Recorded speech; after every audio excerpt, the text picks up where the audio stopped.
applaudissements-là de post-pandémie, là. Vous êtes contents, vous applaudissez, oui? Aidez-moi un peu.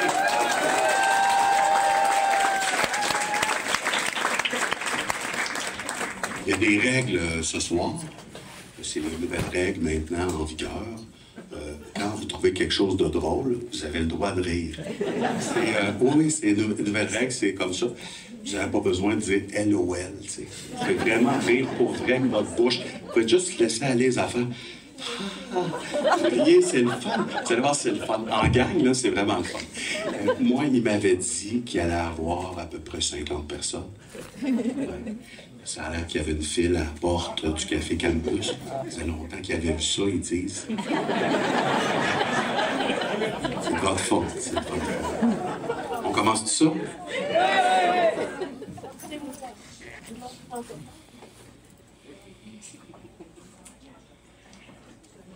J'ai pas connu mon grand-père.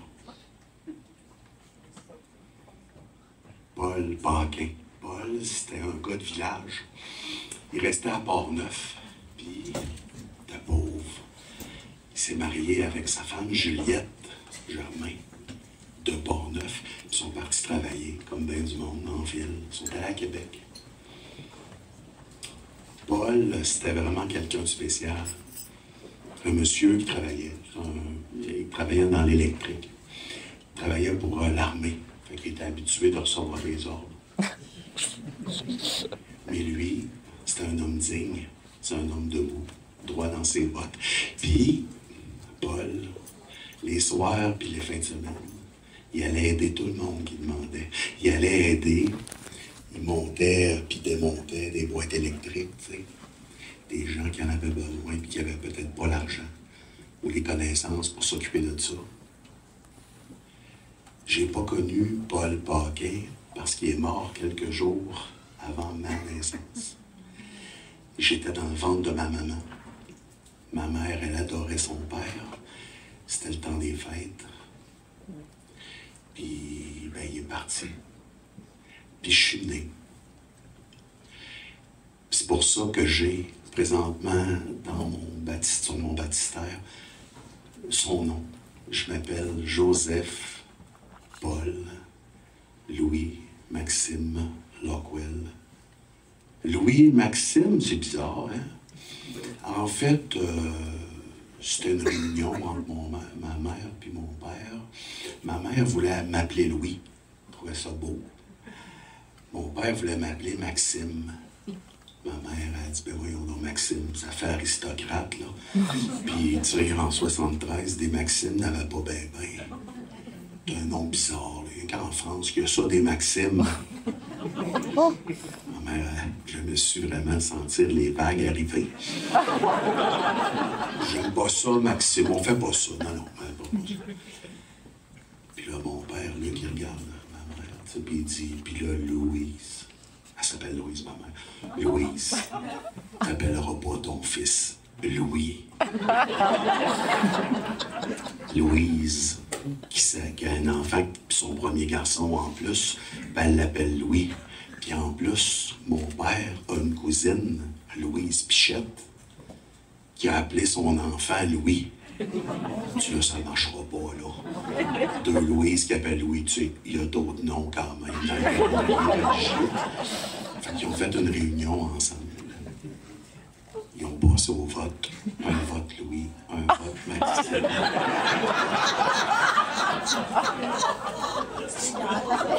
Ils sont entendus, ils ont fait une résolution avec un consensus. Ça fait longtemps que j'ai envie de la faire, ce joke-là. Je me suis dit, avec vous autres, fait que c'est ça. Ça a marché de même, mon jour. Ouais. Les gens du réseau Coop sont venus vers moi. Ils m'ont dit, que tu racontes des histoires? J'ai dit, oui, je raconte mes histoires. Ben oui, tu voudrais-tu nous raconter notre histoire? J'ai dit, êtes-vous malade? J'ai jamais fait ça. J'ai dit, bon, on va t'aider. On va s'occuper de couple d'affaires. On va te parler des éléments d'histoire. On va te montrer ça, des documents. Tu vas pouvoir lire ça. Puis après ça, ben, tu vas nous écrire une histoire. tu sais, puis on va, tu sais, il y a des gens dans le monde ici là, qui connaissent un peu ça. Il y a des gens du monde, du milieu, de la coopération, du travail, puis ce qu'on pourrait faire, c'est ces pionniers-là, ces pionnières-là, on pourrait aller les voir, j'aimais ça, on va aller les interviewer. Fait que j'ai fait ça, moi, ça fait des semaines et des semaines, je pense rien qu'à vous autres. Ben, aux 50 qui étaient supposés être là, les autres, vous vous êtes invités, c'est le fun. Et je pense à vous autres. Puis je suis nerveux, c'est épouvantable, parce que c'est pas mes histoires, c'est la vôtre que je vous compte. Fait que c'est sûr et certain que je vais me tromper. Je vais dire une affaire, je vais dire le mauvais nom, je vais dire une mauvaise date. Mais je m'appelle Joseph Paul Louis-Maxime Lapoelle. Puis ce soir, si vous le voulez bien, je vais être votre compteur.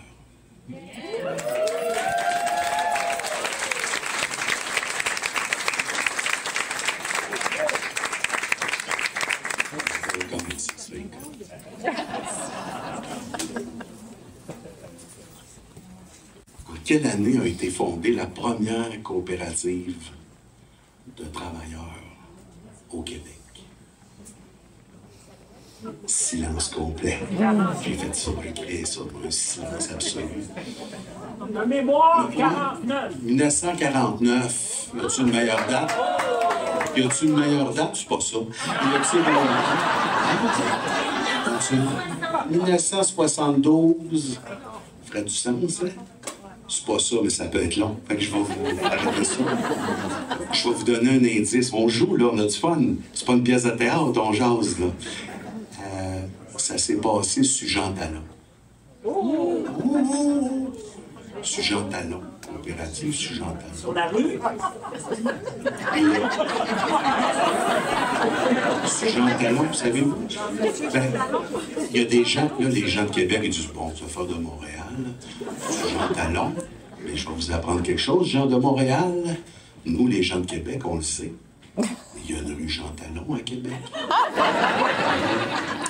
Alors, deuxième indice, c'était à Québec sur Jean Talon. Oh, là, il y en a, ça les énerve, là. Et là, ils feuillettent leur mémoire, là, dans le temps. Savez-vous, sur Jean Talon, je vous donne la date, vous n'en reviendrez pas. 1660. Oh! Non. Pour un mouvement résilient, c'est un mouvement résilient. Sur Jean Talon, je voulais dire l'intendant Jean Talon, bien sûr. La rue, elle ne devait pas exister dans le temps, le gars était vivant. C'est bizarre.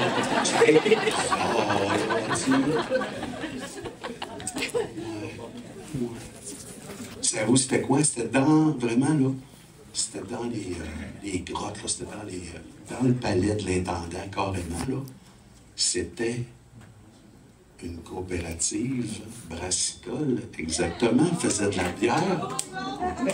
À l'époque, en 1660, juste pour remettre dans le contexte, là, 1608, fondation de la Ville de Québec. 1660, première coopérative. C'est impressionnant. Dans ce temps-là, il y a une affaire où on ne faisait pas confiance à bien des affaires, surtout à l'eau. On ne faisait pas confiance à ça. L'eau, c'était de même que les bactéries se promenaient puis que le monde pognait des maladies dans l'eau. Ils ne buvaient pas ça de l'eau, ils buvaient de la bière, d'un genre de espèce de boîte pétillante avec des bouts de pain là-dedans. On est un semi-sous vers 10h30, 11h le matin. Ça buvait de la bière, oui, au lieu de boire de l'eau régulièrement. Donc, c'était une question de survie de boire de la bière à l'époque. Il y en a qui disent encore aujourd'hui. C'est une autre affaire. Donc, 1660, probablement, première coopérative du travail. Je ne coche pas toutes les boîtes, là, on se comprend. On s'entend sur le principe de ça, il y avait un partage, puis il y avait toutes sortes d'affaires, puis il y avait des critères importants pour dire ça. Puis après ça, je vous dirais, après ça, il y a eu des soubresauts, puis des recherches un peu molles là-dessus, on va se le dire. Après ça, 1867, première loi générale au Québec qui institue la possibilité de fonder des coopératives de travail, genre, ça s'appelait des coopératives de producteurs. Il y avait une coopérative de mâles, ouais, qui faisait pas du mal, mais faisait des mâles. Fait que ceux qui faisaient ça, on appelait ça des malheurs. Ils faisaient du malheur. Donc, je sais pas de quoi je parle, là. Je sais pas. Mais il y avait une coopérative qui faisait des mâles dans ce temps-là. Il n'y a pas de sac à dos. C'était en bois, les sacs à dos. Ça s'appelait des mâles. Ça se transportait à 4 à peu près. Ils faisaient ça. Il y avait plein d'autres coopératives. Ben, regardez bien. J'ai une bonne idée. Je vais passer la parole à quelqu'un qui va parler de ça pas mal mieux que moi. On le regarde. Oui, l'histoire des coopératives de travail au Québec, j'ai fait des recherches là-dessus. Ça remonte à loin. Dès le 19e siècle, moi j'ai repéré, ici dans la région de Québec, à Lévis en face, une coopérative de construction navale, qui est une coopérative de travail, une association ouvrière de production, on appelle ça sur le modèle français, qui a duré une trentaine d'années. Après, il n'y a pas eu de suite d'autres choses dans le 19e siècle. Au 20e siècle, dans la première moitié, il y a eu quelques COP. Je pense qu'il y a eu une maison d'édition, Albert Saint-Martin, qui était COP de travail dans les années 30, comme ça. Et il y a surtout eu la création des premières coop forestières. En 1936, il y a eu les 38, les deux, ils discutent qui était avant l'autre. En Abitibi, puis en Gaspésie, les deux plus anciennes coopératives de travail du Québec sont là, existent encore. Bon. Et après, après la guerre, il y a eu un premier événement, si on peut dire, la transmission d'une grosse entreprise d'imprimerie à Montréal aux employés, aux travailleurs, qui sont en coopérative. On ne peut pas utiliser le mot coop de travail avant, j'utilise l'association coopérative, ce genre de choses-là, mais c'est une coop de travail. Arpel, l'imprimerie Arpel, qui avait 300-350 membres, à un moment donné, qui était très prospère, et qui a duré jusqu'à la fin la moitié des années 90. D'ailleurs, Aurel Séguin, qui était président d'Arpel, a été le premier président de la Fédération québécoise des coop de travail quand on l'a créée en 1985. Wow. Mesdames et messieurs, Alain Brideau est ici ce soir.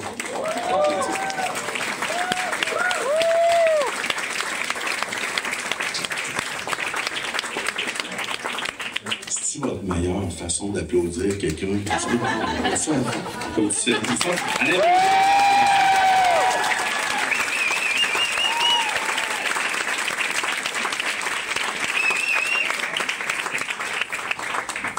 On se replace dans le contexte 1946, après-guerre.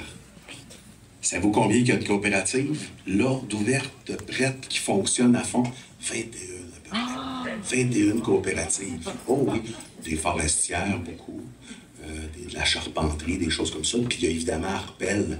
Arpel, reprise d'entreprise par des employés. Oui. C'est le fun, hein? C'est vraiment le fun. Puis ils ont tenu 50 ans. Ça a tenu jusqu'à les années 90-95. Fourelle.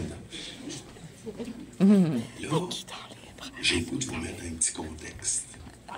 C'est moi, le monde du réseau coop, ils m'ont dit, là, tu vas leur parler. Puis j'ai dit, mais je peux-tu faire ce que je veux? Il a dit, ben, pas tant. J'ai dit, ben, je peux-tu essayer des affaires? Puis ils ont dit, ben oui. Le réseau coop, ça essaye des affaires. Moi, j'y ai fait OK. Fait que là, je vais vous mettre dans le contexte 1946-48. Là, le temps avance hein, dans l'histoire, 1950. Il arrive un moment qu'on appelle au Québec, hein, vous savez, la noirceur. La grande noirceur. On était à une époque, pensez à ça, où on appelait ça la verticalité. Il y avait de la verticalité dans le pouvoir au Québec. OK. Les Québécois magasinaient chez Wilco, Dominion, Eaton, ouais, chez Credge à Québec. C'était ça, les compagnies où les gens allaient magasiner. C'est ça le contexte. Ça buvait de la Molson, de de la O'Keeffe, de la Dore, puis de la Labatt. C'était ça qu'il y avait. Un Québec rural où on travaillait très fort dans les champs, dans les forêts ou dans les mines. Un Québec où, en ville, on travaillait des heures de fou dans les usines.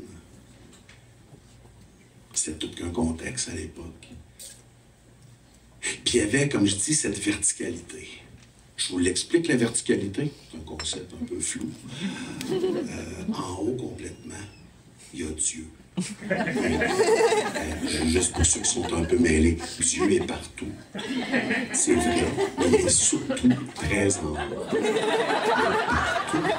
Mais si tu le cherches, tu regardes. Il y avait Dieu. En dessous, juste en dessous, il y a le soleil qui est là. Ça chauffe, cultivateur, il aime ça, le soleil. Puis nous autres, les Québécois, on aime ça, le soleil. Aujourd'hui, on s'en ennuie un petit peu. Dieu, le soleil. Tout de suite en dessous, le pape qui est là. Le pape, il est là. Puis lui, c'est pour rien. Il est proche du soleil, lui, quand même. Lui, là, il est infaillible. Dès qu'il dit de quoi, c'est vrai.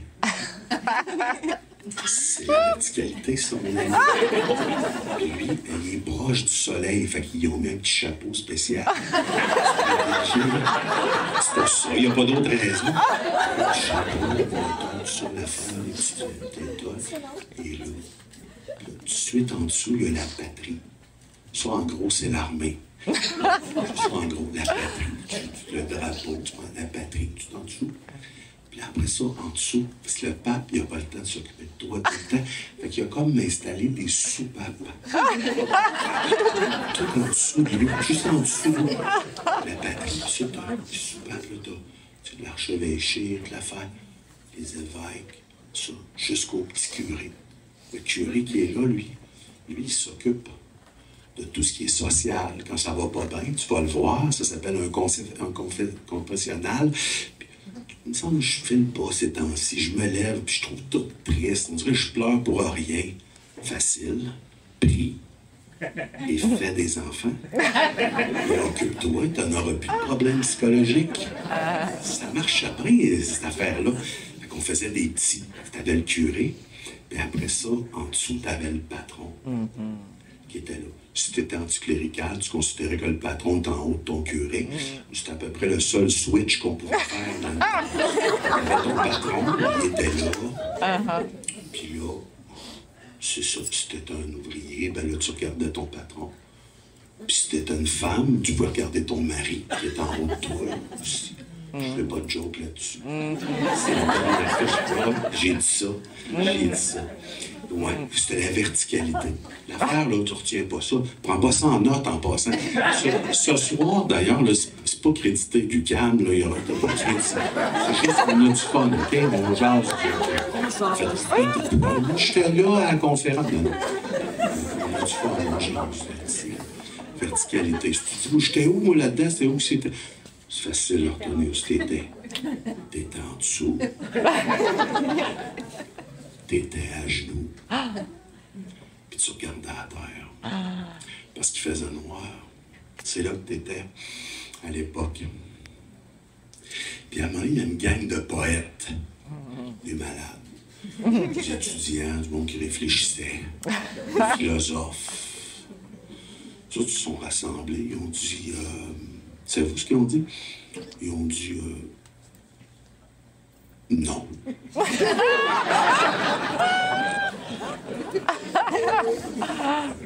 Nous autres, non. Ton affaire de verticalité, là, la verticalité, nous autres, on refuse. Ouais. On refuse globalement ton affaire. On n'aime pas ça, nous autres. Ben, en tout cas, on se dit, ça peut pas être rien que ça, là. Fait qu'ils ont fait un genre de manifeste avec ça, puis ils se sont fâchés un peu. Ça a fait un genre... ouais, c'est ça, c'est parce que là, tout le monde est à genoux, en train d'écouter des ordres, recevoir des ordres, tu comprends? Puis ça a fait un genre de... Gabin, je vais le faire. Ça a fait... C'est juste... Je vais le refaire. Ça a fait... Juste ça, ça... Ce que ça a fait, c'est que dans la noirceur, dans le rideau noir, il y a eu une petite craque. Tu comprends? Ça, dans le noir, ce qui est le fun, c'est que quand tu craques le noir, il y a un petit jet de lumière qui sort. Ça fait juste un petit jet de lumière de rien du tout. Puis ceux, même, il y en a qui étaient trop concentrés à être à genoux puis à tête en bas, ils l'ont même pas vu au début. C'est pour ça que ça s'est fait tranquillement, cette affaire-là. C'est ça. Puis il y en a qui ont comme fait, hein? Parce que tu sais, quand tu vois de la lumière, ce que tu fais, c'est quoi, tu penses? Tu te relèves la tête. Tu vas, c'est quoi? Non, j'ai vu de quoi? Il y avait une petite lumière, juste une petite lumière, j'ai vu la petite lumière. Puis il y en a qui ont fait, hey, il y a de la lumière, ce qu'on fait à genoux. Ça se peut, il y a de la lumière. Fait qu'ils se sont levés, ces gens-là, tranquillement. Puis là, ils ont fait, ben voyons, je suis pas tout seul. Toi aussi, t'es là, puis ils ont regardé à gauche, ils ont regardé à droite. Puis là, ils se sont rassemblés un peu, les gens. Fait, toi, qu'est-ce que tu penses de ça à droite?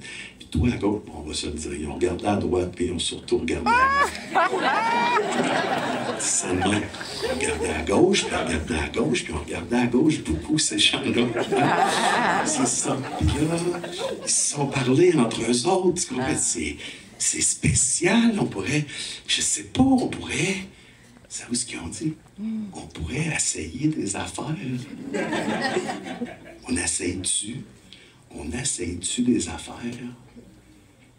Les années ont continué. Les gens ont tranquillement, de plus en plus de gens se sont relevés. Relever la tête, relever le corps, doigts dans leurs bottes. Puis il est arrivé une année importante, 1967 au Québec. Qu'est-ce qui est arrivé en 1967? L'Expo. L'Expo? Oui, bonne réponse. L'Expo, le monde qui débarque au Québec. Parce que vous pensez, le monde de Montréal qui sont venus à Montréal, ne sont pas juste venus à Montréal, là. Parce que les gens sont allés rencontrer le monde à Montréal aussi, de partout. C'était un événement incroyable. Terre des hommes. C'est ça, un Finlandais? Wow! C'est trippant, un Africain du Sud. C'est bien trippant, ceci et cela, et ceci et cela, de la pizza, des idées. Oh, ouais! Imaginez le vent de fraîcheur que ça devait représenter. 1967. C'est aussi l'inauguration du métro de Montréal. Ça accélère les rencontres, ça. Oh, oui. Ça s'est fait comme ça. Les gens se sont mis à se rassembler. Un genre de fierté de se déplacer. Les gens venaient de partout. On est allé à Montréal voir quoi? Ben, voir le métro. T'es allé se promener dans le métro. On a fait les 16 stations de la ville. C'est ça, le monde faisait, sortait. Ah, je suis venu ici, Snowden, spécial. Ouais, j'ai allé au métro Snowden. C'est spécial la première fois que t'arrives là. Tu sais pas pourquoi elle est là, la station Snowden. C'est comme ça. Ah ouais. C'est qui a décidé ça, là? Encore aujourd'hui. Puis là, en 1967, t'arrives à une autre affaire aussi. Il y a un petit monsieur qui est venu ici. Ouais. Il y a le chemin du roi. Quel beau symbole. Il s'est promené en limousine. Sur le chemin du roi.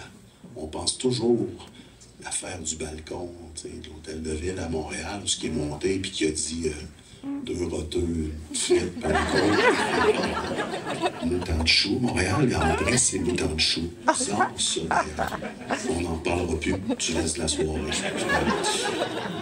Mais ce que vous savez pas, c'est que sur le chemin du roi, il a arrêté dans plein de villages, dans plein de spots, puis il a fait des discours. C'est à la vue. Puis ça, c'est prouvé dans ses biographies. M. de Gaulle n'avait pas prévu de dire ça à la fin. C'est la journée à travers le Québec qui l'a inspiré.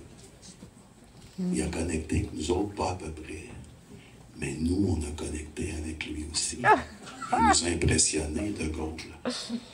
Puis en 1967, alors qu'on est là, on se relève, on est dans le petit jet de lumière, puis on s'approprie un langage, une façon de faire, on se met à essayer des affaires. Puis il y a une gang de capotés, du monde vraiment bizarre qui ont dit « On part-tu une entreprise autogérée? » On fait ça? Ben, je vais vous en montrer un bout. On regarde ça ensemble. Mes deux plus grandes fiertés par rapport à la coop, c'est sans doute d'avoir réussi à utiliser les talents de plein de mondes différents, d'origines, de milieux, d'intérêts différents, et de les avoir mis ensemble et d'avoir réussi à ce que tout le monde travaille dans un but commun. Moi, je trouve que c'est, en tout cas, une première immense réussite pour moi dans cette formule de coopérative autogérée, où est-ce que le but aplatissait, c'est le mot à la mode, aplatissait les différences, souvent, soit de personnalité ou de provenance, etc. Donc ça, c'est une de mes grandes... Je trouve que c'est une des grandes réalisations des coopératives. Une deuxième grande fierté, mon Dieu, c'est de participer à une économie alternative. Ça, je pense que dans la société d'aujourd'hui, dans la situation qu'on vit en ce moment, dans le monde en entier, avec la globalisation, etc., je trouve que la coopérative, c'est vraiment la formule alternative par excellence qui permet justement de se soustraire un peu à ce côté international où est-ce qu'on penser globalement, mais agir localement. Je trouve que la coopérative, c'est vraiment, ça reflète vraiment cette pensée-là aujourd'hui.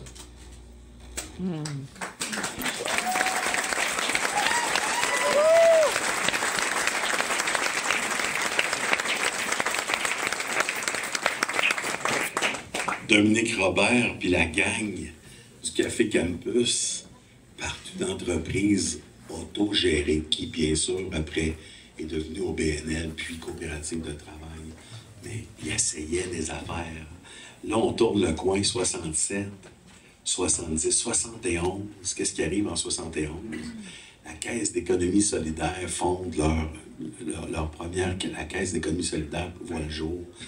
Savez-vous ils sont combien de membres? Ils sont 60 membres, puis ils ramassent ensemble, attention, 5000 piastres.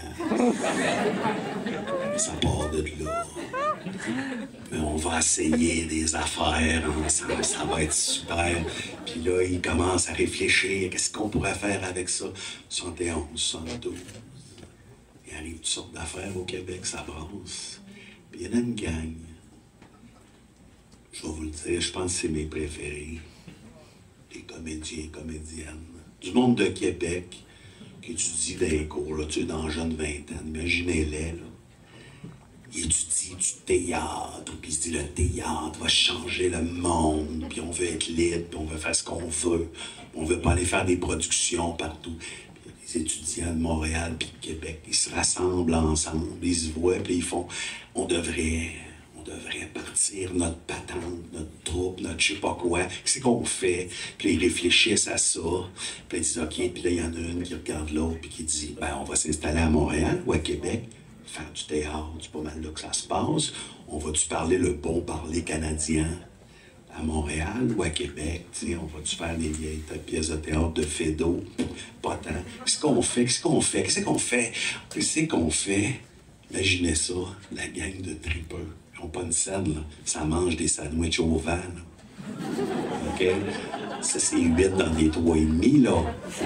On le voit, là. OK? Ils ouvrent la carte routière du Québec. Ils regardent ça. Ils disent faut être au centre de tout. Il faut être au centre de tout. Savez-vous ce qu'ils sont installés? Victoriaville. Ils sont allés à Victoriaville. On est le théâtre parmi nous.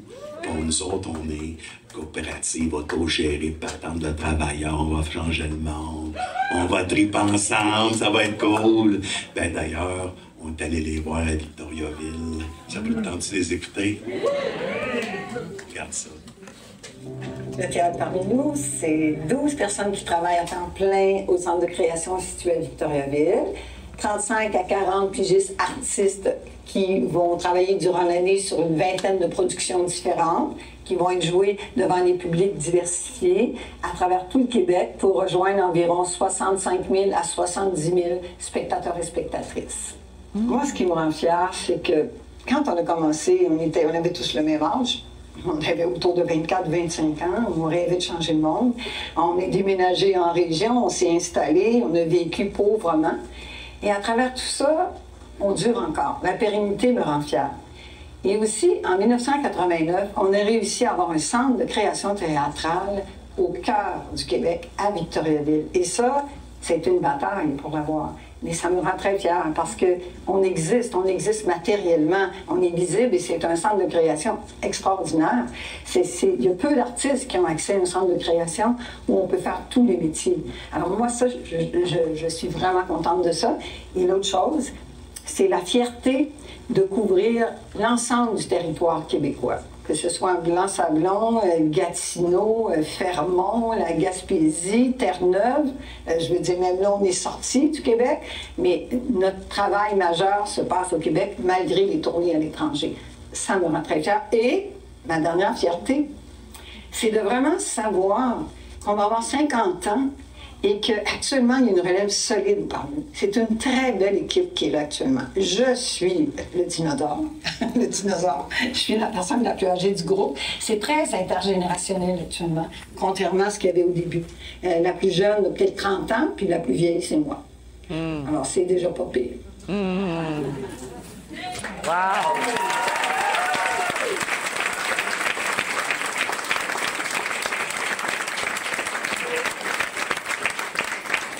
Ève Desperriers ne peut pas être là ce soir, mais y a-t-il des gens parmi nous qui sont ici? Oui. Y en a-tu? Oui, oui, super.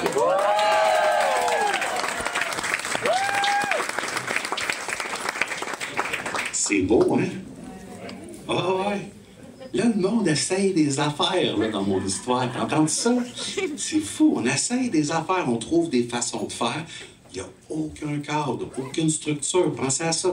On fait quoi? Autogéré, gang? Ouais! C'est ça.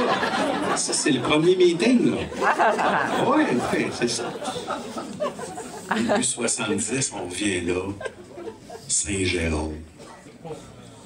La Region. Vous connaissez ce qui arrive là? Entreprise textile. Les ouvriers sont là. Travaillent comme des chiens. Ils ont des conditions exécrables de travail à la Region. Les ouvriers se parlent. Ça jase en marchant vers chez eux le soir. Ou après le coucher du soleil. Puis ils se disent... Ça va plus, là. Je suis en train de me briser le corps. Je me fais donner des ordres. T'écœuré, là. Toi? Ouais, moi aussi, je suis pas mal écœuré. Puis toi? Ouais. Puis ils en ont parlé à leurs femmes. Puis ils ont décidé, écoutez bien ça, de prendre en otage leur job. Wow. Ils sont rentrés dans Region, puis ils ont tout bloqué.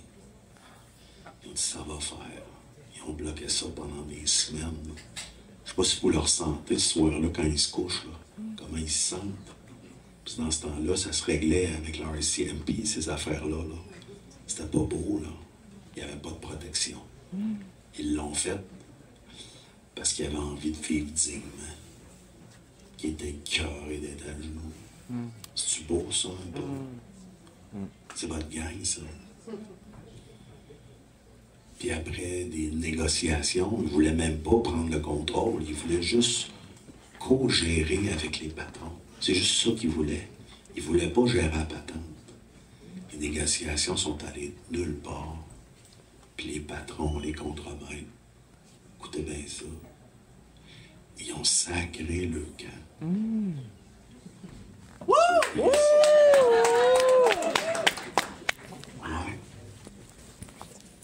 Fait que les ouvriers se sont regardés puis ont dit, ben, qu'est-ce qu'on fait, Maurice? Tu joues au aucune idée de ce qu'on fait. Parce qu'on n'a plus de job. Puis ils ont fait des corvées. Puis ils ont dit, on a des contrats encore à honorer, nous autres.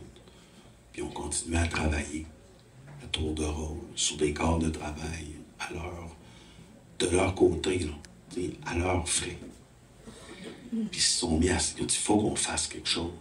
Puis il y en a qui ont dit, ben, on essaie-tu l'autogestion? Toi, Paul-André, tu sais comment ça marche? Aucune idée. Je sais même pas lire. Les ouvriers de Saint-Jérôme, là, mettez-vous dans le contexte, là. Il n'y en a pas là-dedans qui font des maîtrises en littérature comparée, là. C'est ça l'affaire, là. Ils sont sur le front, les gars. C'est des gars de bras. Tu vois, mais là, il faut qu'on fasse de quoi? T'as-tu déjà fait ça, toi? De l'approvisionnement? Toi, Gaston? Ben, moi, on m'a déjà donné les ordres de le faire. Fait que je dois comprendre un peu comment ça marche. Ben, mon Gaston, t'es responsable maintenant de l'approvisionnement. Fait que monte-toi une équipe. Puis ils se sont montés des équipes comme ça de toutes. La job de bureau, l'administration, les payes, le shipping, les ventes, l'approvisionnement. Wow. À un moment donné, il y en a un qui a dit toi, Gérald, t'as-tu compris ça? Présentement, on n'a pas de bail. Ouais, c'est ça, je viens de lire. Parce qu'il savait lire, lui. Il a dit, on n'a pas de bail, on n'est même pas légalement là. Il dit, ben, il faut qu'on signe un bail. OK, tu as déjà fait ça? Ben, j'ai déjà eu l'ordre de classer les papiers. On peut bien comprendre comment ça marche. Puis c'est comme ça que ça s'est fait. Puis à un moment donné, ils ont dit, il faut qu'on parle, faudrait que ça brasse. Puis c'est devenu un phénomène. Il y avait ça dans les nouvelles le soir, là. Ils ont fondé Tricophile. Tricophile.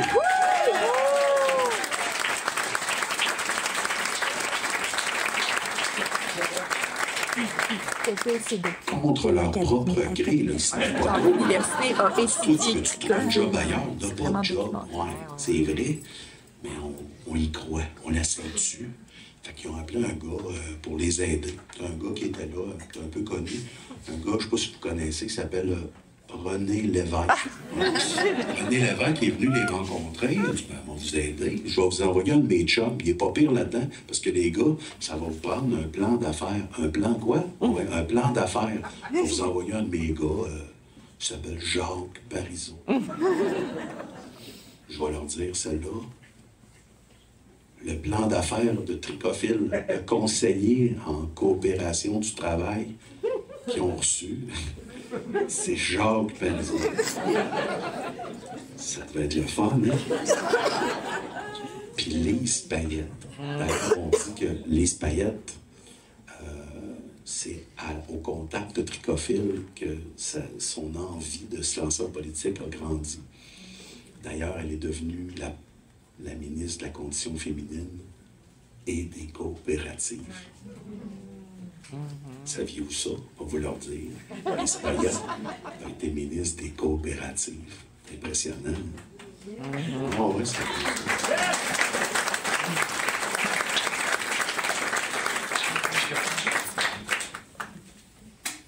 je pourrais vous en parler longtemps de Tricophile, mais je pense qu'il y a quelqu'un qui a envie de vous dire un peu mieux que moi qu'est-ce qui s'est vraiment passé de l'intérieur. On regarde ça ensemble. La motivation des travailleurs de l'usine à reprendre, c'était notre emploi. Donc l'usine avait fermé en juin 1974. Et immédiatement, les travailleurs, on avait deux choix.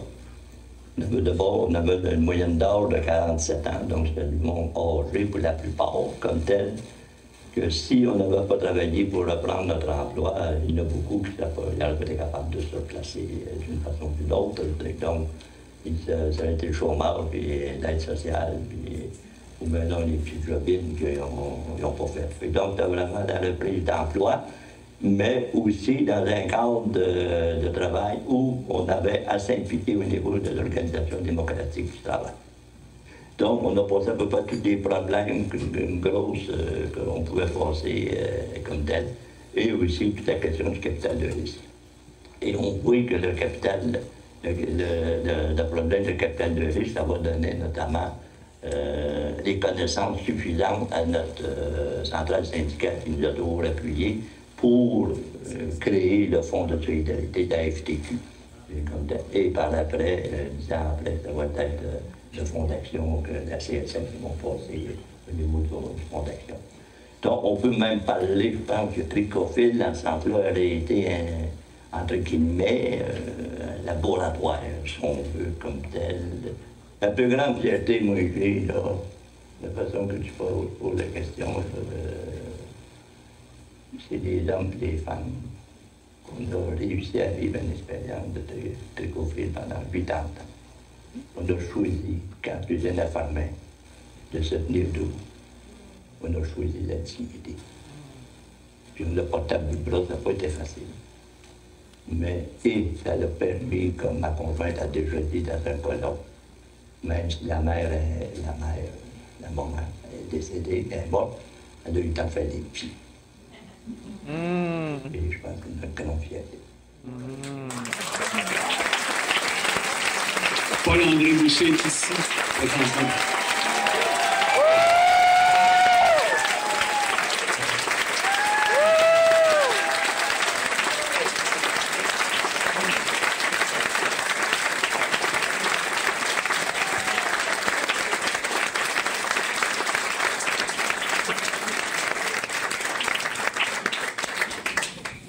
C'est la vraie affaire, ça.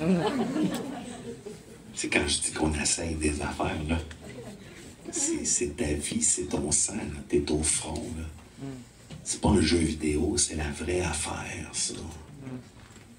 C'est du courage, moi j'en reviens pas, c'est un truc qui me touche tellement. Toutes les histoires que je vous ai contées à date, c'est incroyable.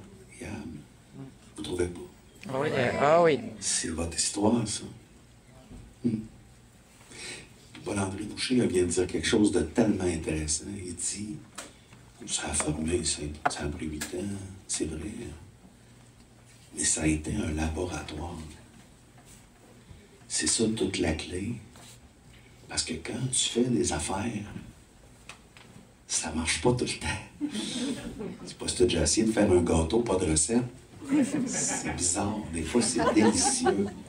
Des fois, tu te dis, ça goûte les crêpes, c'est bizarre. Puis il y a des fois, ça lève pas. C'est ça. Essayer des affaires. Accepter le fait qu'on est un peu poche dans ce qu'on fait, parce que c'est la première fois qu'on le fait. Ça prend une dose d'abnégation et de courage extraordinaire. On se retrouve en 1982, bien sûr, vous avez compris, le Parti québécois prend le pouvoir en 1976, ça bouge. En 82, la première loi vraiment de l'ère moderne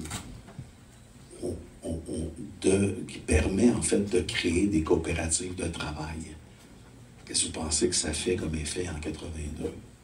Il se met à avoir des coopératives de travail, ça bouge là, dans toutes sortes de domaines. Les gens, ils disent, on pourrait-tu faire ça, nous autres, s'auto-gérer, faire une coopérative de travail, puis bouger, dans toutes sortes de domaines différents.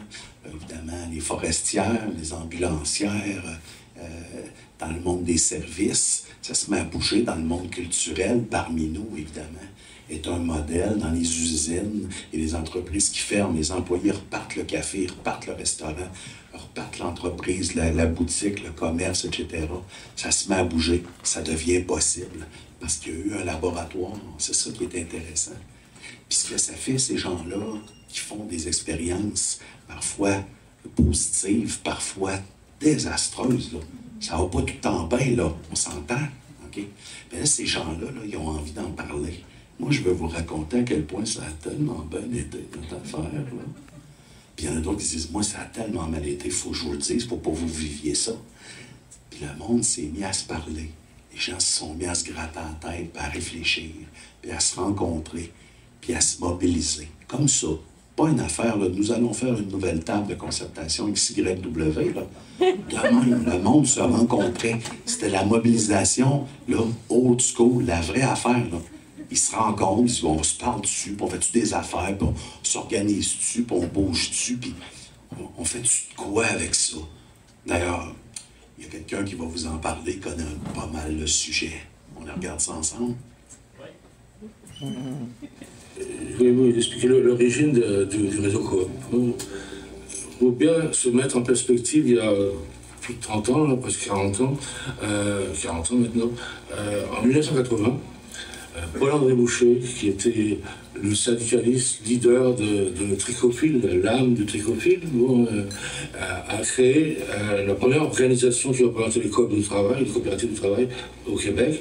On l'appelait un comité provincial des coopératives de travail.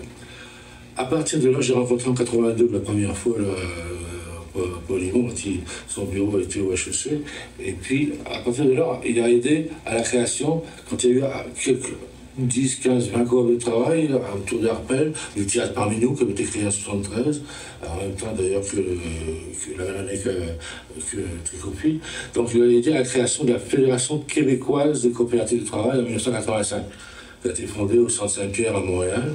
J'étais là, je représentais ma coopérative forestière à ce moment-là. À partir de ça, après, il a fallu clarifier le rôle. Le comité provincial continue d'exister, il avait réuni des fonds, on aidait au démarrage de coop, à la formation des gens dans les coop.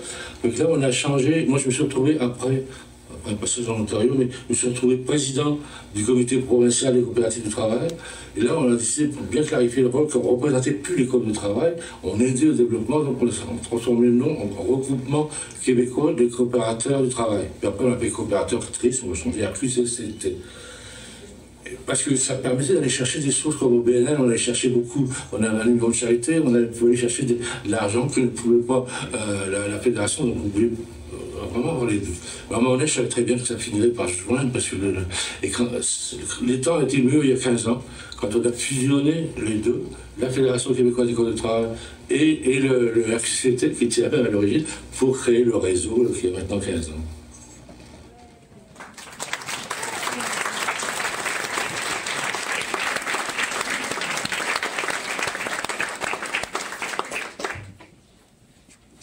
Je vois dans vos yeux, vous apprenez des affaires.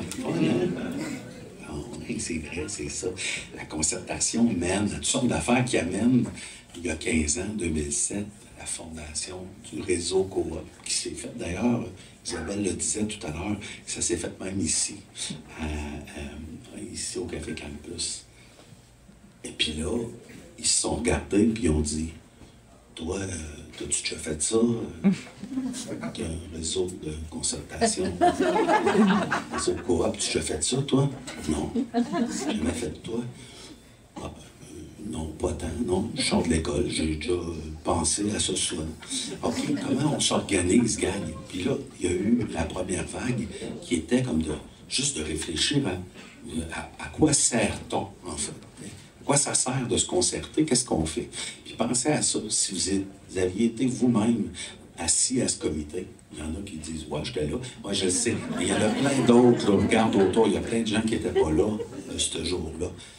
Vous auriez fait la même chose. Vous auriez dit « Qu'est-ce que ça prend pour dynamiser les coopératives? Qu'est-ce qui manque? Qu'est-ce qui n'a pas fonctionné? Est-ce qu'on peut lister? C'est quoi les erreurs? C'est quoi les pièges? » T'sais, on marche dans un marais, là, sont où les roches dures, puis sont où les trous de vase, puisqu'on tombe toutes quand on passe là, à tel endroit. Il y a des affaires, il dit, ben là, il faudrait accélérer l'ouverture à de nouvelles coopératives. Il faudrait, tu sais, que quand une coopérative, quand une gang de personnes ont envie de se transformer en coopérative ou à fonder une coopérative, il faudrait qu'on leur offre un service. Il faudrait d'abord qu'ils nous contactent, qu'on leur parle, puis on pourrait leur parler, puis les aider dans les étapes de démarrage. OK, c'est bon. Là, même au niveau individuel, tu sais-tu, toi, si tu as vraiment le profil, tu sais, pour être un membre d'une coopérative de travail où t'es peut-être mieux de te partir un Subway, tu sais. Non, mais c'est vrai, si tu le veux pas, le gars de Subway ou la fille de Subway dans ta gang. Fait que, tu sais, il faudrait qu'on discrimine un peu les affaires. Il faudrait qu'on trouve une façon, un genre d'outil pour que les gens passent dans l'outil et fassent « Ben oui, c'est carrément pour moi. Ça me ressemble tellement, ça. » Ou non, je ne perdrai pas mon temps là. On devrait faire un parcours peut-être pour les aider. On devrait leur apporter peut-être un support. Hein? Mais peut-être même pour les coopératives qui sont déjà là, on pourrait les aider à leur croissance. Ce serait le fun.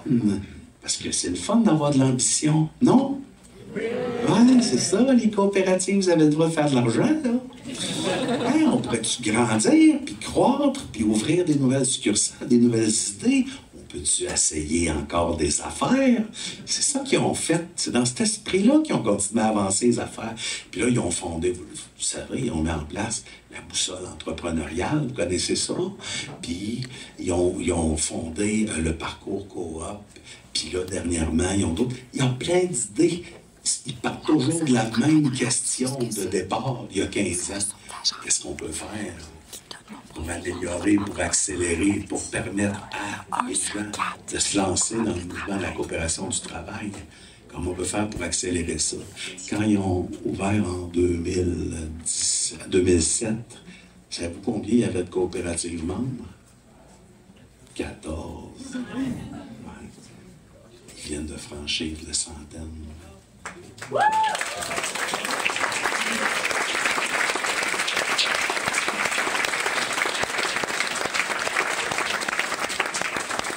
Mais je parle, tu sais, je parle. Il y a quelqu'un qui pourrait vous en parler pas mal mieux. T'es là, on va l'écouter ensemble. Pourquoi être membre du réseau? Pourquoi être administrateur du réseau depuis si longtemps?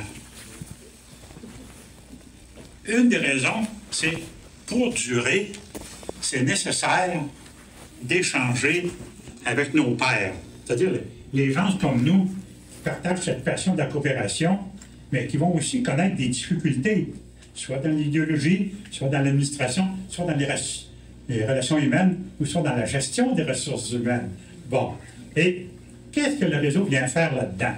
Là, on est tous au même niveau, hein, de langage. On se comprend très bien. Quand quelqu'un dit « Eh boy, on a un membre qui veut quitter, puis il veut partir avec le magot », là, tu sais, il y a 3 nouveaux membres qui arrivent, puis on perd les pédales un peu.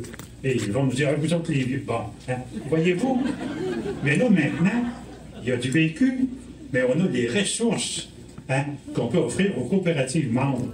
De sorte qu'il y a un bassin aujourd'hui, là, ce qui pour moi est complètement nouveau, qu'on n'avait pas il y a 15 ans, de ressources pour soutenir les coopératives dans leur démarrage, bien sûr, dans leur mise en application, puis première, deuxième année, mais après ça, le soutien longue vie, hein, la longue échéance, celle-là est super importante.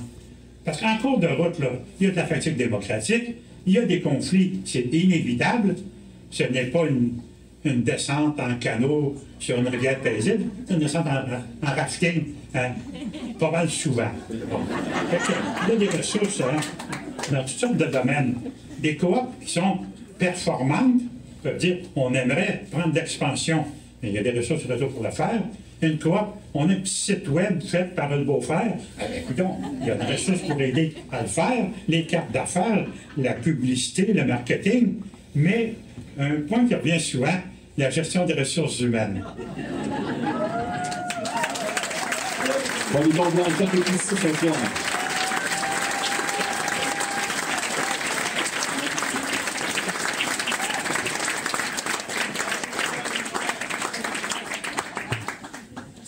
Autre point important, c'est bien beau, hein, de faire des meetings, puis de se concerter, puis de faire des... Ça prend de l'argent aussi, ça prend du financement. C'est une clé, ça. La Caisse d'économie solidaire est là aussi dans le décor. Tu sais, ils ont commencé, comme je vous disais, hein, assez simplement. Il y avait beaucoup plus d'espoir que de dollars, mettons, dans le compte de banque. Aujourd'hui, on parle de milliards d'investissements. On parle ici de milliers, de dizaines de milliers de membres. C'est un des fleurons de tout le mouvement des jardins, présentement. Oh, oui.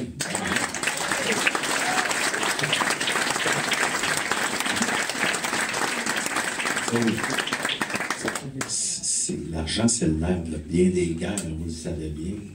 Présentement, quand tu veux partir d'une coopérative, ils sont là, ils peuvent t'accompagner aussi. Le réseau coop est là, mais il y a aussi tout cet aspect-là financier qui n'est pas à négliger, qui est vraiment un point hyper important de la croissance des coopératives, de la naissance et de la croissance des coopératives, oui. C'est des points importants. Donc, vous voyez, tout est en place. Et une chose qui est importante, c'est que le laboratoire est toujours en cours. On va fermer le laboratoire en cours. Ça réfléchit, ça se gratte la tête, ça pense. D'ailleurs, il y a quelqu'un qui va sûrement que vous allez sûrement connaître, qui continue à réfléchir de ça, qui a 2 ou 3 bonnes idées à vous raconter aussi. On écoute ça. Ma lecture des apprentissages de Tricophile, il est double. Parce que, d'une part, l'expérience de Tricophile, cette expérience d'autogestion soutenue par le mouvement syndical, par la population, quand j'étais jeune à l'époque, je me rappelais d'acheter des chandails Tricophile, même si j'avais pas assez d'argent, c'est pas grave. On avait cette volonté-là. Donc, c'était une expérience qui était vraiment inspirante. De l'autre côté, ce que je regrette énormément, et je trouve qu'on traîne encore comme on voulait 50 ans plus tard, c'est le bilan qui a été fait par des acteurs du mouvement syndical, notamment la FTQ, pour dire qu'on avait trop mis sur le dos des travailleurs et parce qu'ils ont perdu leur emploi. Ensuite, évidemment, quand la coop a fermé, ils ont perdu pour la deuxième fois.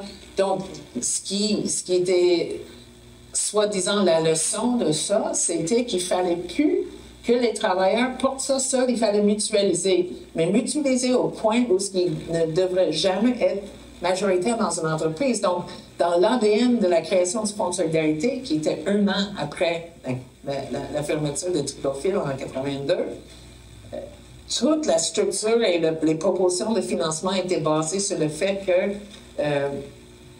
les travailleurs ne sont jamais majoritaires dans une entreprise, que ce serait une entreprise privée avec une participation du mouvement syndical, du financement du Fonds de solidarité, avec des travailleurs qui pouvaient être au conseil d'administration, etc. Donc, tous les principes de base de la coopération de travail ont été écartés de cette initiative, qui est une initiative géniale, le Fonds de solidarité, mais qui malheureusement s'est limitée à un actionnariat plus classique. Je dis, on a aussi au Québec un lieu où, avec la présence d'un mouvement syndical très fort, on a un des taux de syndicalisation le plus haut, en tout cas d'un peu partout, certainement en Amérique du Nord et en Europe. Et donc, la reconnaissance de l'importance de la force du travail. Alors, jusqu'à un certain point, la coopérative de travail, elle représente ces 2 courants qui sont très forts au Québec. Elle a donc non seulement un passé, mais elle a un potentiel absolument incroyable pour l'avenir si on est capable de le supporter, de le faire connaître, de l'outiller, de mobiliser un écosystème en faveur de la coopération de travail. On arrive vraiment à redéfinir tellement de rapports de société à l'intérieur de l'entreprise qu'il y a un enjeu de comprendre non seulement d'où il vient, mais de comprendre surtout où il peut s'en aller. Et je pense qu'il peut aller loin. C'est le travail, évidemment, du réseau, mais c'est le travail de l'ensemble du mouvement d'économie sociale de faire connaître davantage l'option de la coopération de travail comme une voie d'avenir. Et à mon avis, elle le représente très bien. Si on peut se permettre de rêver dans 20 ans où serait la coopération de travail, encore une fois, je ne peux pas rêver de la coopération isolée du reste de la société. Et on est dans un processus où ce qu'il faut accélérer, cette transition socio-écologique qui doit nécessairement s'appuyer sur une autre logique économique. Les experts du GIEC l'ont dit, on ne règle pas le problème climatique sans changer de logique. La logique de la coopération de travail, on pourrait rêver, espérer et travailler pour que ça arrive à ce que ça devienne une logique qui est plus une habitude et plus la norme dans le milieu de travail que ce qui est aujourd'hui, ce qui sont les structures hiérarchiques. Et on voit déjà ça même dans le privé. Il y a cette mouvance pour re-questionner les structures hiérarchiques de l'entreprise. Bien, la coopération de travail, il ne fait pas juste repenser, rêver à ça ou imaginer ou tester. C'est l'essence même, c'est de redéfinir les rapports et les relations de travail de façon non hiérarchique. Donc, je crois que dans une vision de transition socio-écologique, la coopération de travail pourrait jouer un rôle central et structurant dans cette nouvelle logique économique. Merci Gaëtan. Merci. Merci.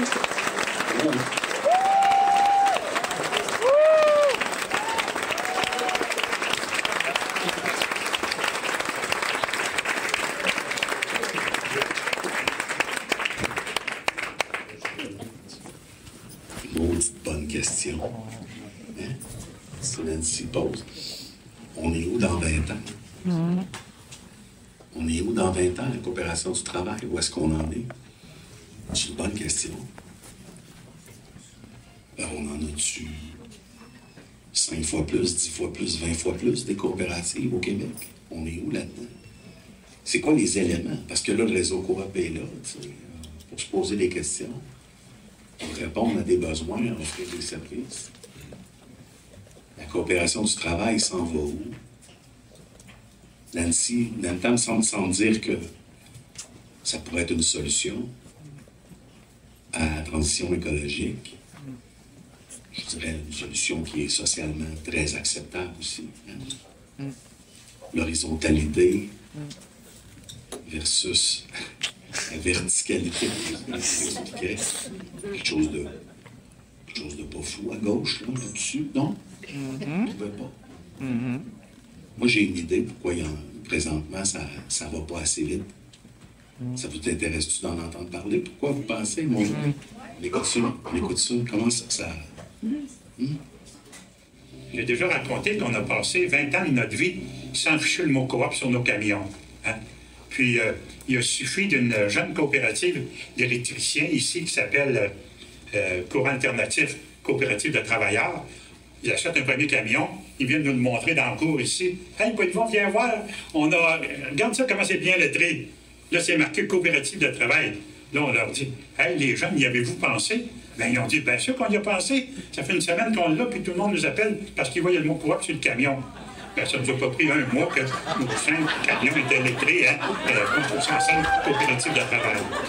C'est ça, voyez-vous, mais c'est parce qu'on a vécu des traumatismes hein, à cause de la formule il y a 35 ans. Mais aujourd'hui, on n'est plus dans ce contexte. Hein. Le contexte social a évolué, puis le monde coop est rendu un monde crédible aujourd'hui. Je vais tenter de vous expliquer notre recette pour durer. Elle n'est pas nécessairement infaillible. C'est certain qu'il faut de la patience. 2, ça demande une bonne idéologie. 3, ça demande de la formation. 4, ça demande de la remise en question communautaire. Bon. Et puis 5, il faut qu'il y ait des défis qui s'ajoutent année après année, où la compétence de chacun augmente. Et puis 6, il faut être capable de fêter entre nous nos succès. Hein? Il y a Noël, hein? Il y a les vacances de la construction, puis il y a les 5 à 7 à la barberie de temps en temps. Hein? Bon, tout ça fait qu'il y a un esprit de corps, il y a un esprit d'équipe, et plus souvent l'équipe gagne, mieux c'est. Hein? Bon, ça nous permet de passer à travers les défaites, les petits chantiers déficitaires. Hein? Bon, voilà. L'accueil d'un nouveau membre, c'est comme l'arrivée d'un enfant dans une famille. Hein? C'est tellement exceptionnel. Hein? Voilà, c'est ça. Wow!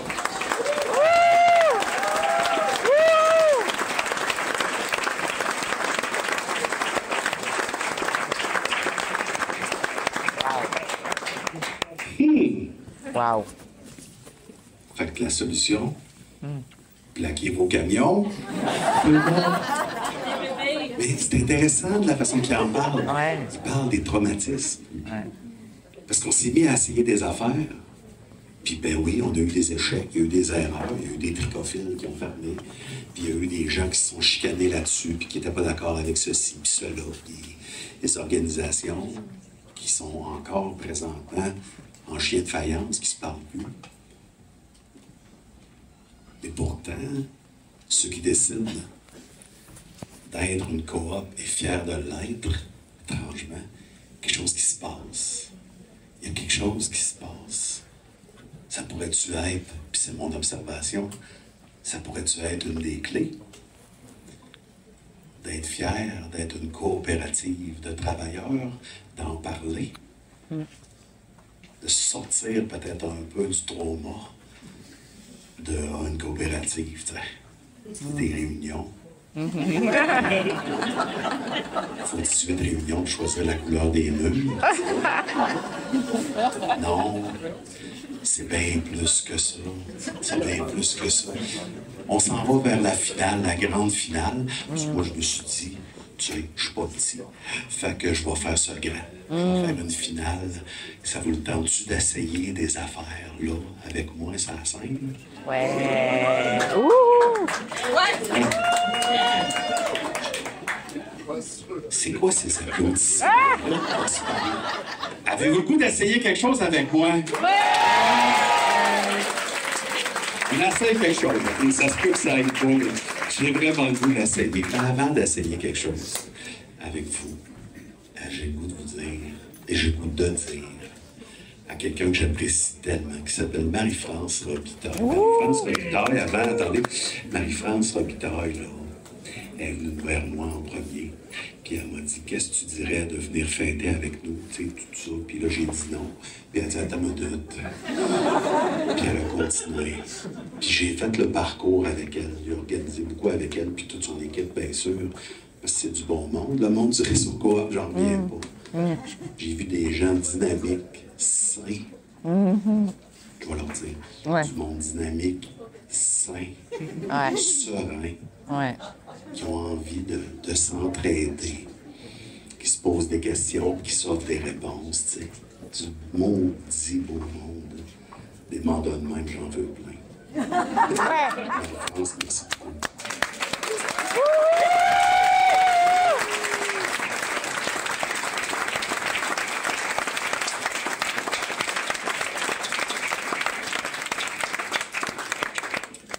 Fait qu'on essaye quelque chose ensemble. On fait des affaires, on essaye des affaires, OK? Là, applaudissez pas parce que ça va être interminable, OK? Mais je vais nommer du monde, puis je vais leur demander de monter sur la scène. Inquiétez-vous pas, vous parlerez pas, vous danserez pas, puis je vous ferai pas, tu sais, hypnotiser, puis vous allez faire le week-end.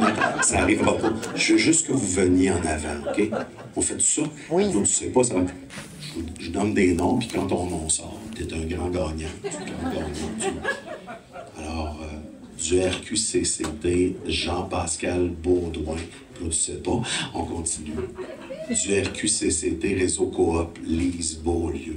Vous passez par là, puis vous venez en avant, OK? Vous avez le goût d'applaudir, je le sais, mais on vous les applaudir à la fin, je vous jure, OK? Isabelle Faubert-Maillot, RQCT, Réseau Coop. C'est l'adjointe administrative du Réseau Coop. Réseau Coop, Marc Saint-Gelais, Réseau Coop, Gladys Michaelus. Toute la différence, puis qui serait... Aussi fondateur d'une coop, le Café K.O., Pierre Charette. C'est ça, placez la main, tout est bon. Alain Brideau, fondateur de la coop Orion aussi, grand penseur de la coopération du travail. Aussi fondateur d'une coop, hein, Orion et autres. Paul-Yvon Blanchette, administrateur RQCCT. Pierre-Paul Garot, premier DG du réseau Coop. Jean-Léon Rondeau, première présidente du réseau Coop, Louise Saint-Jacques, président de la Fédération québécoise des coopératives de travail, Gilles Tardif, cofondateur de Tricophile et premier coordonnateur général du RQCCT, Paul-André Boucher.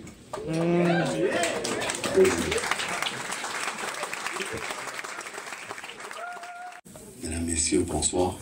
Je voudrais vous dire, au nom des gens qui sont derrière moi, que vous avez passé un temps fou à croire en quelque chose. Puis, vous avez sûrement fait, on l'imagine bien, des quantités extraordinaires de réunions, d'assemblées générales, de contre-rencontres, de discussions avec un 7e café à 11h30 le soir. Vous avez tout fait ça. Vous avez pris des décisions déchirantes. Vous avez réfléchi, vous avez pensé à tout ça. Vous vous êtes gratté la tête parfois. Vous avez parlé à votre conjointe, qu'est-ce que je vais faire demain avec ça?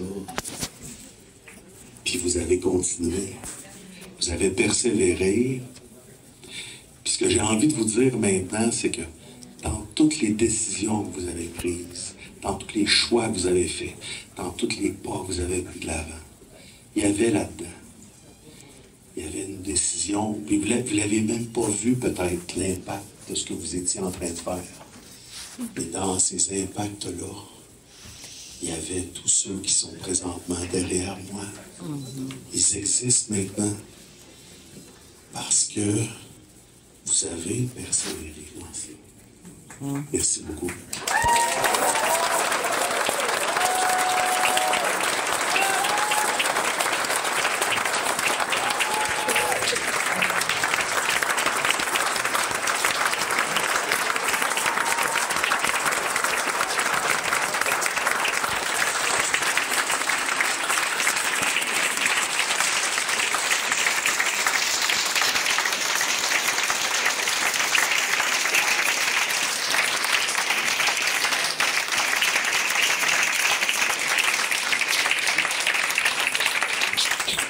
Je vais vous faire d'eau, puis je vais les regarder. Non, restez debout, j'aimais ça. Non, restez debout. Tout ça beau. On va faire quelque chose ensemble. Je vous parle dans le casse. Je vais vous dire une chose. Je vais vous demander de ne pas me regarder moi, puis de les regarder eux. Ils ont, si vous regardez bien, moi j'en ai rencontré quelques-uns. Déjà, je les ai interviewés, je les ai rencontrés. Puis, on peut voir dans le coin de l'œil quelque chose d'un peu spécial. C'est une lumière. C'est la lumière. La vieille lumière. Elle est là, dans le coin de leurs yeux. Et si vous regardez bien, elle est là. Si vous regardez encore bien longtemps, c'est plus éblouissant que le soleil, ça. C'est pour ça que vous êtes là encore. C'est pour ça que vous y croyez encore. C'est pour ça qu'on invite 50 personnes, puis en vient 112. C'est pour ça. C'est pour voir cette lumière-là. Vous êtes les enfants puis les petits-enfants de la Révolution. Vous êtes des révolutionnaires, des pirates. C'est ce que vous êtes, oui. Vous êtes là, vous croyez en un mouvement qui n'a pas de saint bon sens. Puis vous le faites pareil, puis vous continuez, puis vous faites des réunions. Ouais, parce qu'il y a eu des gens qui étaient là avant vous, qui y ont cru, qui ont porté le flambeau, puis qui ont fait jaillir de la lumière. Ils ont transformé le réel, ces gens-là. Le voyez-vous? Le voyez-vous? Présentement, si on prenait une photo mentale de ce qu'on est en train de vivre, il y a un compteur par rapport dans le dos. Puis il y a le passé, il y a le présent, puis il y a le futur qui se fait face. Moi, j'ai pas connu mon grand-père. Paul Paquet. Je l'ai pas connu. Mais que j'aurais aimé ça, l'avoir d'en face quelquefois. J'aurais aimé ça, il m'aurait tapé dans le dos. Il m'aurait dit, lâche pas. Vous avez vos ancêtres en pleine face présentement. Vous avez vos pionniers avec vous. Ils sont prêts à être avec vous. Asseyez-les avec une question, une vraie colle. Je vous le dis, ils vous lâcheront pas. Ils vont vous aider. J'ai jamais vu des gens aussi jeunes, aussi souples de toute ma vie. Bye, Paul.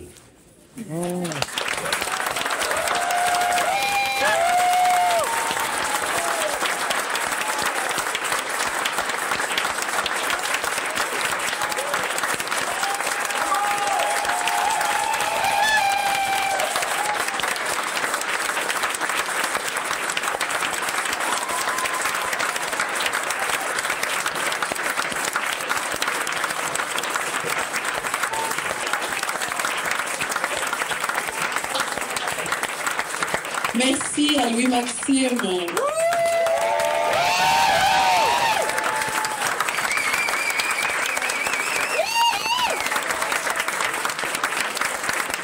Louis-Maxime qui ce soir a essayé quelque chose, puis ça a marché. On va se le dire. Montez, recevoir les applaudissements.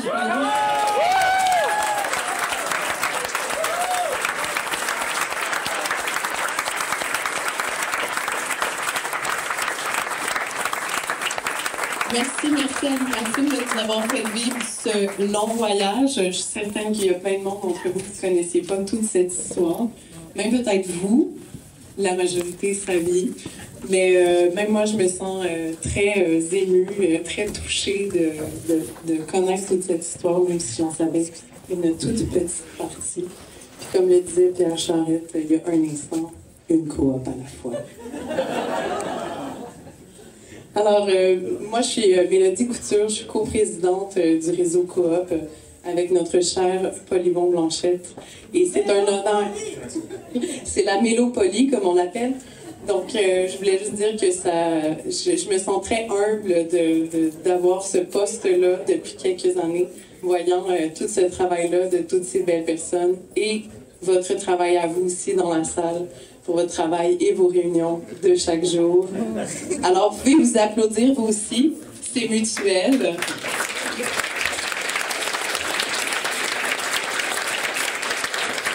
Et puis, j'invite notre photographe qui a envie de venir sur scène prendre des photos pour immortaliser ce moment qui rassemble tout le monde dans cette belle histoire qui va au-delà des 15 ans du réseau Coop. Alors, c'est le moment où vous souriez tout ensemble. Ça rentre-tu, monsieur le photographe? OK, pendant qu'il se colle, je voulais juste vous dire... Merci à la Caisse d'économie solidaire qui a rendu possible cet événement ce soir. Merci. Ainsi qu'à la Ville de Montréal et au ministère de l'Éducation et de l'Innovation. Je voulais vous dire aussi qu'on vous garde avec nous. On espère que vous passiez une excellente soirée. Et ça continue encore. Donc, j'ai appris que les chaises allaient partir. Donc, on va avoir plus de place pour se parler, échanger, prendre des photos avec les gens comme vous voulez. Mais avant tout, maintenant que vous me regardez, il n'y a pas d'anniversaire sans gâteau. Donc, à vous, un beau gâteau d'anniversaire de 15 ans dont les chandelles viennent juste de s'éteindre. Alors, c'est notre petit dessert à vous. On peut se chanter un joyeux anniversaire. Anniversaire, joyeux anniversaire, joyeux anniversaire, Réseau Coop. Joyeux anniversaire. Et bien,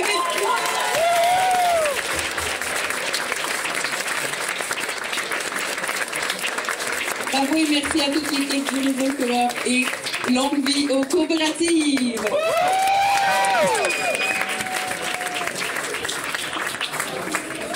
Bonne soirée à tout le monde.